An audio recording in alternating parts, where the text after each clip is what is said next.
Para sa libreng ulam, ginamit ni alias Nardo ang kanyang kaliwat kanang kamay para lang makalikom ng isda o kahit ano pang pwedeng mahuli sa ilog, kahit ito ay pahirapan.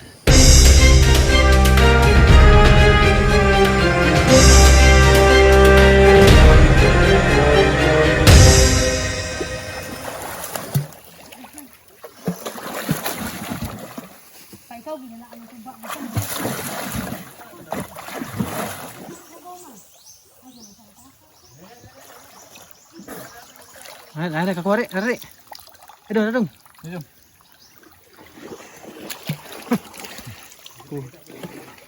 Kuha kan.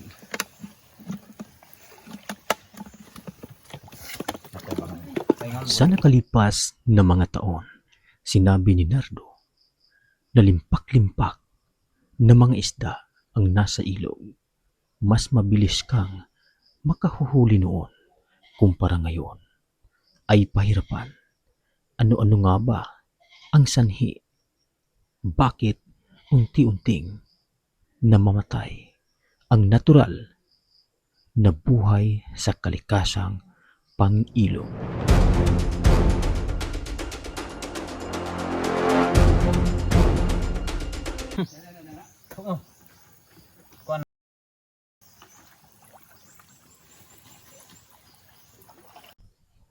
Napansin ko rin na tila umuusbong ang burak at mapahong tubig habang sumisisid si Nardo. Nung nilapit ko at inamoy ko ang tubig, tila para bang amoy bulok. Habang patuloy sa pagsisid si alias Nardo, unti-unti kong namamalayan ang sanhi ng mapahong burak. Isa pala itong nakakaimbak na tae ng hayop na tila tinatapon lang sa ilog.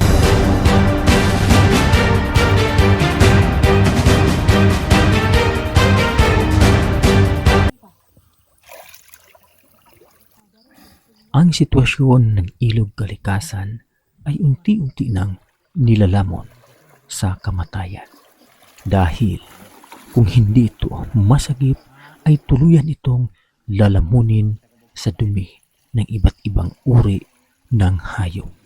Hindi na mapapakinabangan gawa nung walang disiplina sa pagtatapon ng dumi ng mga hayop. At iba pa, sana magawan ito ng solusyon habang maaga pa.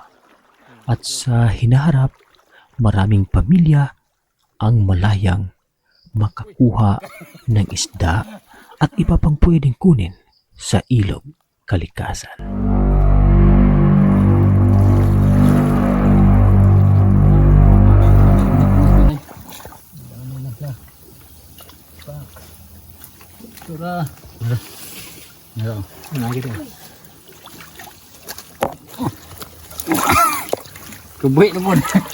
Isang paalala, ilog kalikasan, alagaan, iwasan ang pagkakalat at pagtatapon para sa seguridad ng lahat at kaayusan at kalinisan ng ating kalikasan.